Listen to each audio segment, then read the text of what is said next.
Hello dear, कैसे हो आप सब। उम्मीद करता हूँ आप सब अच्छे होंगे। इस वीडियो में हम एसएससी द्वारा पूछा गया एक बेहतरीन कंसेप्ट सीखेंगे। इस कंसेप्ट से काफ़ी क्वेश्चन एग्ज़ाम में आ चुके हैं। पहले हम कंसेप्ट को सीखेंगे, फिर उसके बाद में कुछ क्वेश्चन लेकर आया हूँ, उनकी प्रैक्टिस करेंगे। इस तरह के क्वेश्चनों में अधिकतर बच्चों को प्रॉब्लम होती है। इस वीडियो में मैं आपको एक शॉर्ट मेथड बताऊंगा और कैसे इन क्वेश्चनों को करना है उसकी अप्रोच और बेसिक तरीके से आपको सिखाऊंगा। इस वीडियो को देखने के बाद आपको कभी भी इन क्वेश्चनों में डाउट नहीं होगा। ठीक है, आप सारे के सारे क्वेश्चन आराम से कर लोगे, चाहे किसी भी तरह से आपको एग्जाम में क्वेश्चन देते। ठीक है, तो चलिए भाई स्टार्ट करते हैं, कंसेप्ट को समझते हैं। देखिए, रेशो प्रोपोर्शन के क्वेश्चन में काफ़ी बार आपने ये टर्म सुनी होगी, अनुक्रमानुपाती और व्युत्क्रमानुपाती। यानी कि इंग्लिश वालों के लिए डायरेक्ट प्रोपोर्शनल और इन्वर्सली प्रोपोर्शनल। इन पर बेस एग्ज़ाम में क्वेश्चन पूछे जा रहे हैं।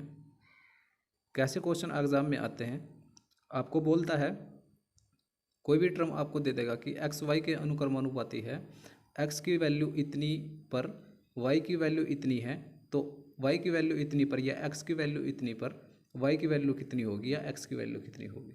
इस तरह से एग्जामिनर आपसे क्वेश्चन पूछता है। ठीक है, तो इन दोनों कंसेप्ट को हम समझते हैं, अनुक्रमानुपाती और व्युत्क्रमानुपाती। अनुक्रमानुपाती की बात करें तो अगर एग्जामिनर आपको बोलता है एक्स वाई के अनुक्रमानुपाती है, तो आप कैसे लिखते हो, आप कुछ इस तरह से लिखते हो, एक्स वाई के अनुक्रमानुपाती है, इस तरह से लिखा जाता है। ठीक है, अगर अनुक्रमानुपाती का चिन्ह आप हटाते हो तो एक कोस्टेंट आता है अनुक्रमानुपाती के स्थान पर। देखिए, एक्स इक्वल टू के इंटू वाई, तो एक कोस्टेंट आपका मल्टीप्लाई में ऐड हो जाता है। ठीक है, इस तरह से आप इक्वल टू यानी कि बराबर का चिन्ह लगाते हैं। अगर अनुक्रमानुपाती के स्थान पर बराबर का चिन्ह लगाओगे तो एक कोस्टेंट आएगा। इस कोस्टेंट की वैल्यू अगर हम निकालते हैं यहाँ से, हमारे पास में आएगी x upon y equal to k. ऐसी टर्म कुछ हमारे पास में आती है अगर कोस्टेंट की वैल्यू निकालते हैं। तो आपको क्या करना होता है, क्वेश्चनों में इस कोस्टेंट को इक्वेट करना होता है। क्योंकि इस तरह से क्वेश्चन आपको पूछता है कि अगर x की वैल्यू 15 है, x की वैल्यू 15 पे y की वैल्यू 2 है और y की वैल्यू 5 पर x की वैल्यू कितनी होगी, इस तरह से पूछता है। तो एक टर्म से तो आपका काम नहीं चलेगा, तो दो टर्म आपको लेनी होगी इस तरह के क्वेश्चनों में। k की वैल्यू आपको इक्वेट करनी होती है। अगर देखिए x1 अपॉन में y1, इसको x1 अपॉन में y1 लिख सकता हूँ और इसको इक्वेट कर देते हैं हम x2 अपॉन y2 से। यानी कि जैसी टर्म सेम इधर है तो ऐसी टर्म सेम इधर होगी। अगर इधर अंडर रूट x1 अपॉन में y1 होता तो इधर भी अंडर रूट x2 अपॉन में y2 लेते। ठीक है, या इधर x1 माइनस के 1 अपॉन में y1, x2 minus k 1 upon में y2, कुछ भी होता, जैसी सेम टर्म इधर है ऐसी ही सेम टर्म हम इधर लेंगे, तभी हम कोस्टेंट को इक्वेट कर पाएंगे। ठीक है, तो ये था अनुक्रमानुपाती वाला कंसेप्ट जो मैंने आपको बताया। ठीक है, अब बात करते हैं व्युत्क्रमानुपाती की। व्युत्क्रमानुपाती आप कैसे लिखते हैं, एक्स वाई के व्युत्क्रमानुपाती बोल दिया आपको तो आप लिखोगे उसका उल्टा। ठीक है, यानी कि एक्स व्युत्क्रमानुपाती है वाई के, या हम कह सकते हैं एक्स अनुक्रमानुपाती है 1 अपॉन वाई के। ठीक है, ऐसे लिखते हो। अगर यहाँ से कोस्टेंट की वैल्यू मैं निकाल लूँगा, यहाँ से आएगी एक्स इक्वल टू के अपॉन में वाई, एक कोस्टेंट आ जाएगा अगर इक्वल टू का चिन्ह लगाते हैं तो। के की वैल्यू यहाँ से निकाल लूँगा, k equal to x into y, ये आ जाएगा। ठीक है, अब दो टर्म में आप इसको कैसे तोड़ सकते हो, के की वैल्यू को हमें इक्वेट करना होता है। जैसे इसको मैं लिख सकता हूँ x1 y1 equal to x2 और y2, इस तरह से। ठीक है, तो आपने क्या सीखा, देखो आपने सीखा जब वैल्यू अनुक्रमानुपाती होती है, जब वैल्यू अनुक्रमानुपाती होती है, जो टर्म होती है वो अपोन में जाती है अनुक्रमानुपाती वाली।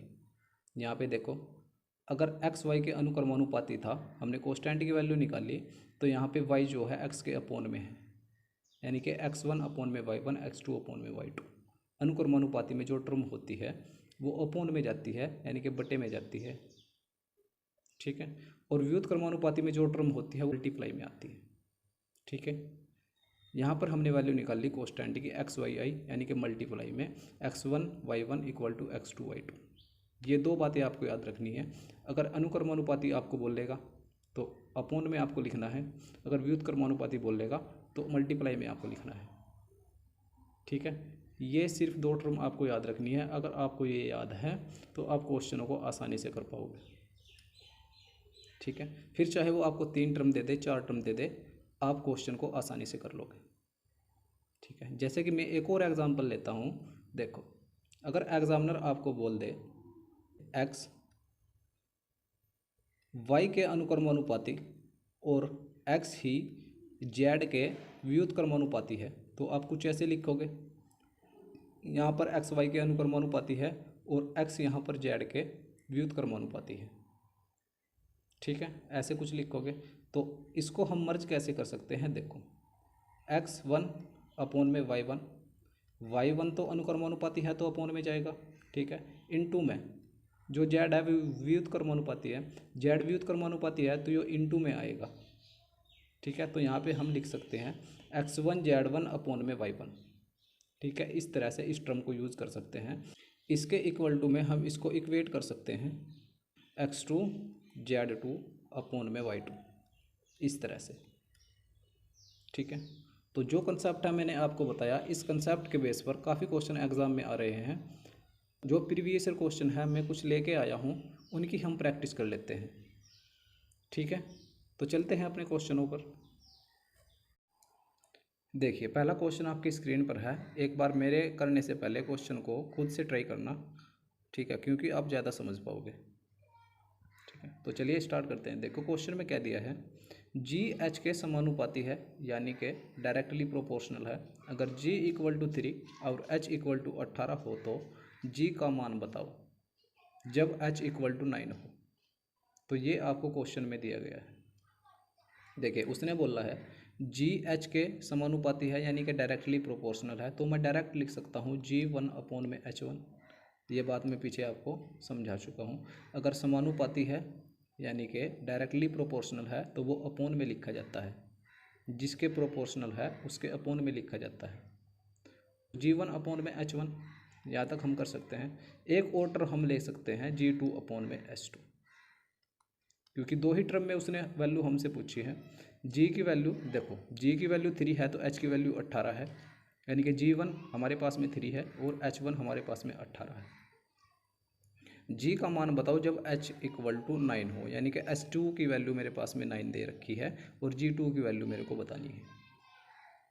ठीक है, तो G1 की वैल्यू हमारे पास में कितनी दी है? G1 की वैल्यू है 3 अपोन में H1 की वैल्यू हमारे पास में 18 है, यहाँ पे 18 इक्वल टू G2 की वैल्यू हमसे पूछी है और H2 की वैल्यू हमें 9 दी है। तो यहाँ से कैलकुलेशन करने के बाद जो भी आंसर आएगा वो आपका आंसर होगा। ठीक है, अगर 9 से 18 को काटते हैं तो 2 आएगा, तो G2 की वैल्यू मेरे पास में आ गई G2 इक्वल टू 3 अपोन 2। ये आपका आंसर होगा। ठीक है भाई, इस तरह से आप इन क्वेश्चनों को करते हैं। और 3 अपोन 2 यहाँ पर आंसर मेंशन भी किया है, 3 अपोन 2 इसका आंसर है। ठीक है, नेक्स्ट क्वेश्चन देखते हैं। देखिए, नेक्स्ट क्वेश्चन में दिया है एफ जे के व्युत्क्रमानुपाती है। अगर एफ इक्वल टू 2 और जे इक्वल टू 3 है तो जे का मान बताओ जब एफ इक्वल टू 5 हो। देखो, एफ जे के व्युत्क्रमानुपाती दे रखा है, यानी कि मल्टीप्लाई में लिखा जाएगा F1 multiply J1 equal to F2 multiply J2। F1 की वैल्यू हमारे पास में 2 दी है, F इक्वल टू 2 है तो J इक्वल टू 3 है, यानी कि J1 की वैल्यू मेरे पास में 3 दे रखी है इक्वल टू F2 की वैल्यू हमारे पास में 5 दे रखी है। उसने पूछा है अगर F2 इक्वल टू 5 हो तो J2 का मान क्या होगा, यानी कि J की वैल्यू क्या होगी, ये हमसे पूछा गया है। तो J2 एज इट इज। ठीक है, तो 3 दूनी 6, 6 इक्वल टू 5 J2 की वैल्यू यहाँ से निकाल लेंगे। इधर 5 मल्टीप्लाई में है तो इधर ले जाएंगे तो अपोन में जाएगा। ठीक है, J2 की वैल्यू मेरे पास में आ जाएगी 6 अपोन 5। ठीक है, ये आपका राइट आंसर होगा। देखिए, यहाँ पे दे भी रखा है 6 अपोन 5, ये आपका राइट आंसर है। ठीक है, नेक्स्ट क्वेश्चन देखते हैं।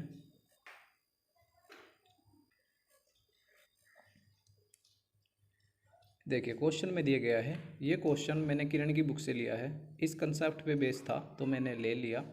ठीक है, आपकी प्रैक्टिस भी हो जाएगी। देखिए क्वेश्चन में क्या दिया, यदि x y² - 1 के प्रतिलोमतः यानी कि व्युत्क्रमानुपाती टर्म को वो यूज़ करना चाहता है, परिवर्तित होता हो और y = 10 की स्थिति में उसका मान 24 हो, तो y = 5 की स्थिति में x का मान कितना होगा। और ये क्वेश्चन CHSL में आया हुआ है। जितने भी क्वेश्चन मैं यहाँ पे करा रहा हूँ, सारे के सारे क्वेश्चन एग्ज़ाम में आए हुए हैं। ये मत सोचना कि एग्ज़ाम में नहीं आए। तो इस क्वेश्चन को करते हैं। देखिए उसने दिया है x y² - 1 के व्युत्क्रमानुपाती है। ठीक है, अगर व्युत्क्रमानुपाती है तो हम मल्टीप्लाई में लिख सकते हैं, यानी कि हम इस टर्म को ऐसे यूज़ कर सकते हैं x1 × y1 का होल स्क्वायर माइनस के 1। बिल्कुल same term as it is हम इधर भी लिख सकते हैं x2 की टर्म में x2 × y2 का होल स्क्वायर माइनस 1। ठीक है, बिल्कुल सेम टर्म हमने लिखी है। दो टर्म में हमें दे रखा है। देखो x1 की वैल्यू कितनी दी है, देखो y = 10 की स्थिति में इसका मान 24 है, यानी कि x1 की वैल्यू मेरे पास में 24 दे रखी है।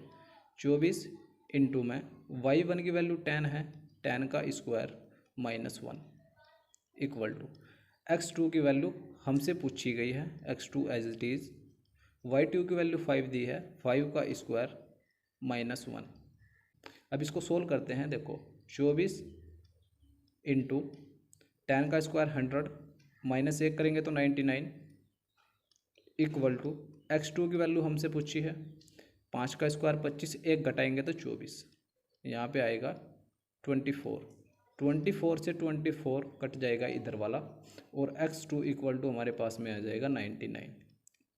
यानी कि हम कह सकते हैं अगर y = 5 है तो x की वैल्यू कितनी होगी, 99 होगी। ठीक है, तो 99 इस क्वेश्चन का राइट आंसर होगा, ऑप्शन नंबर 1। इस तरह से आसानी से आप इन क्वेश्चनों को कर सकते हैं। नेक्स्ट क्वेश्चन पर हम चलते हैं।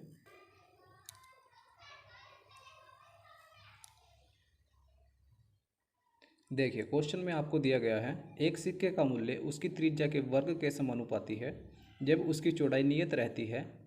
जब सिक्के की त्रिज्या 1.5 सेंटीमीटर है तो उसका मूल्य 2 है, 2 रुपये है।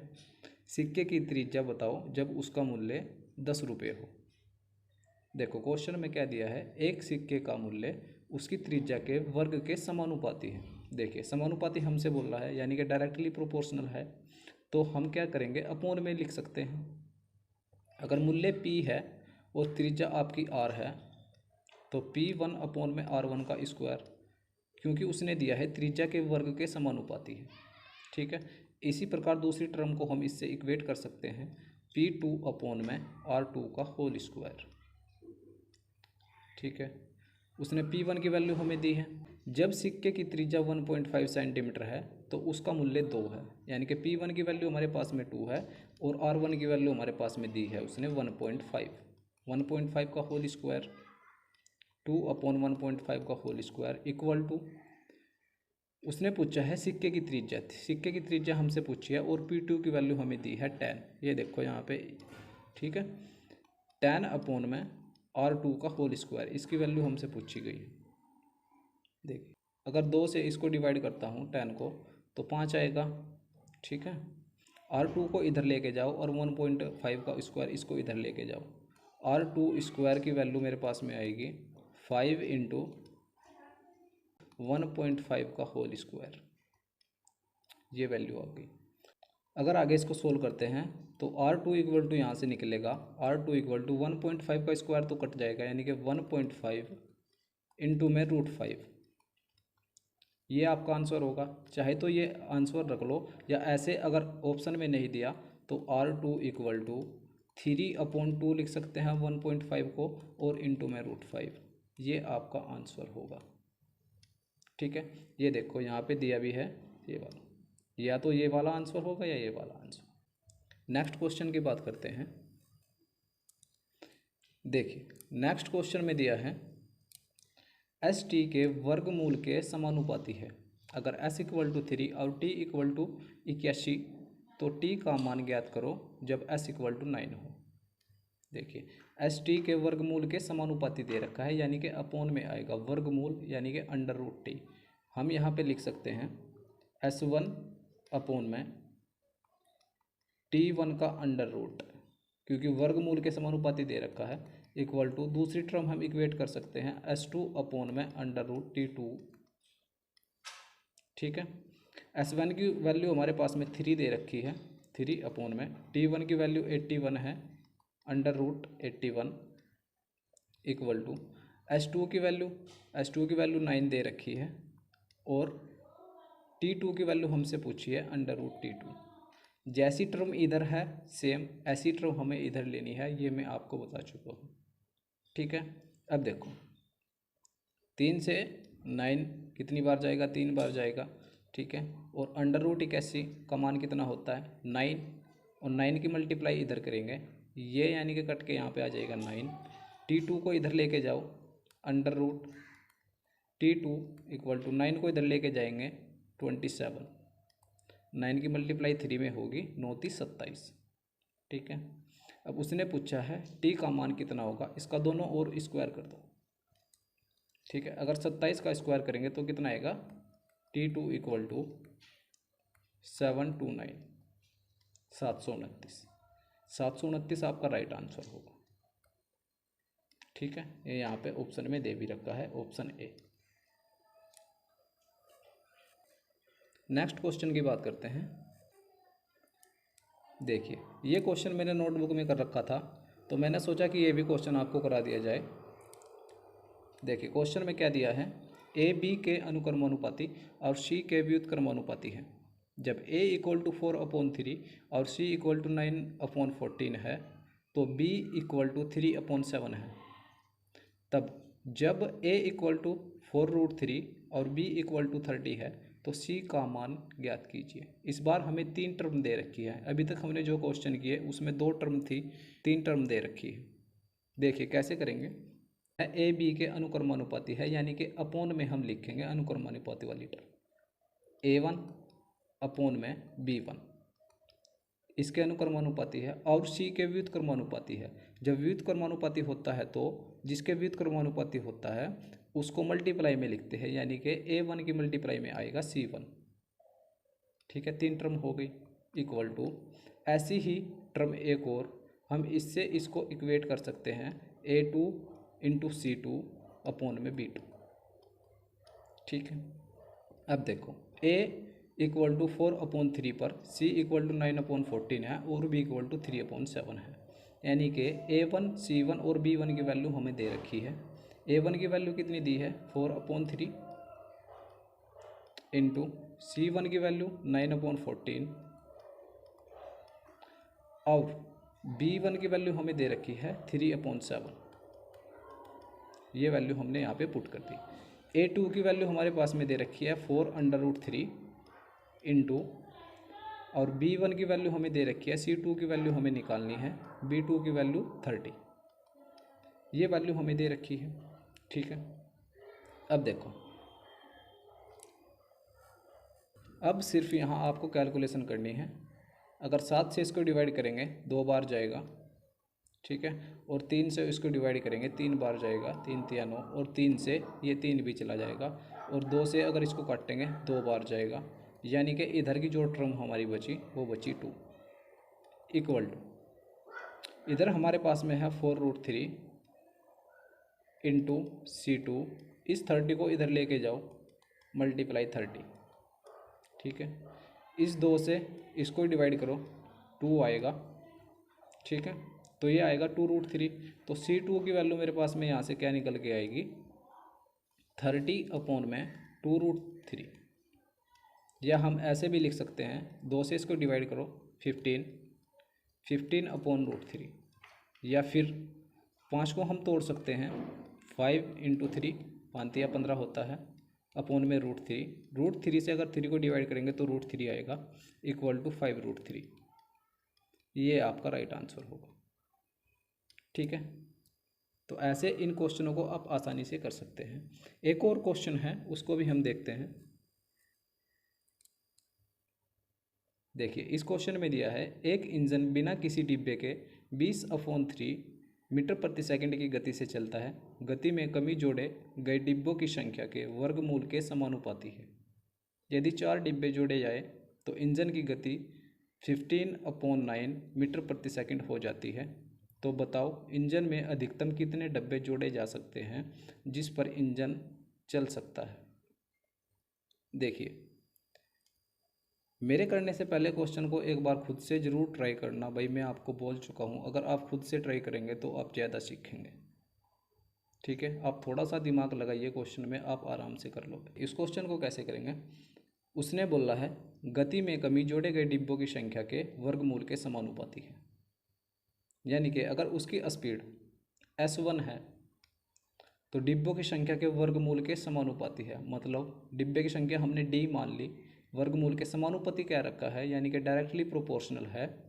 अगर डायरेक्टली प्रोपोर्शनल है तो हम अपॉन में लेते हैं, यानी कि D1 वर्गमूल के, यानी कि √D1, S1 अपॉन में √D1। ऐसी ही टर्म हम इधर भी ले सकते हैं, S2 अपॉन में √D2। ठीक है, अब देखो क्वेश्चन में क्या कहा है, यदि 4 डिब्बे जोड़े जाए तो इंजन की गति 50/9 मीटर प्रति सेकंड हो जाती है। 4 डिब्बे जोड़ने की वजह से ट्रेन की गति में जो कमी आई उसको हमें निकालना पड़ेगा, क्योंकि वही हमारी S1 की वैल्यू होगी। ठीक है, देखिए अगर 20/3 में से माइनस किया जाता है,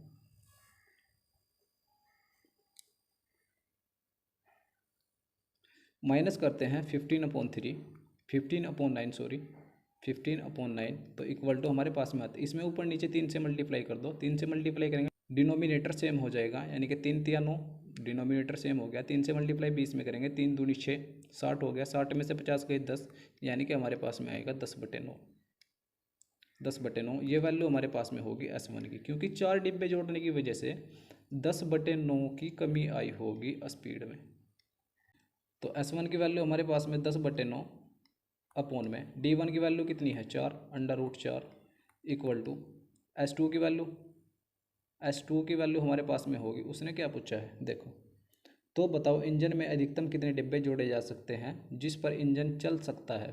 तो S2 की वैल्यू हमारे पास में 20/3 होगी। ठीक है, जो नॉर्मल स्पीड है उसको हम रखेंगे, और अपॉन में √D2 की वैल्यू हमसे पूछी है कितने डब्बे उसमें जोड़े जा सकते हैं।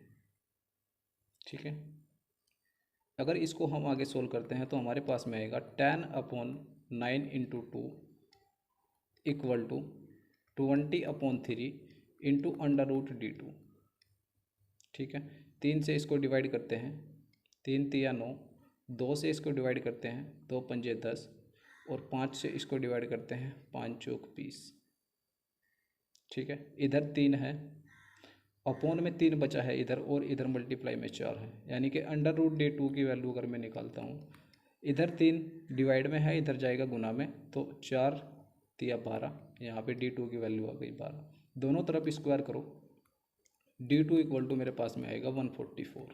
डिब्बों की संख्या कितनी होगी 144। 144 जो डिब्बों की संख्या है, इस पर तो ट्रेन रुक जाएगी, आगे नहीं चलेगी। लेकिन उसने पूछा है अधिकतम कितने डिब्बे जोड़े जा सकते हैं जिस पर इंजन चल सकता है, उसे चलना भी तो है ना भाई। तो एक डिब्बा इसमें से कम करेंगे, 143 पर ट्रेन चलती रहेगी, तो इसका आंसर होगा 143। ठीक है भाई, तो इस तरीके से आप इन क्वेश्चनों को कर सकते हैं बड़ी आसानी से। ठीक है, अगर आप इसी तरह से और कंसेप्ट हमारे साथ सीखना चाहते हैं, एक अच्छे कंसेप्ट जो एग्ज़ाम में पूछे जाते हैं, तो हमारे चैनल को सब्सक्राइब ज़रूर करें। इस वीडियो में इतना ही, मिलते हैं अगली वीडियो में, तब तक के लिए नमस्कार, थैंक यू।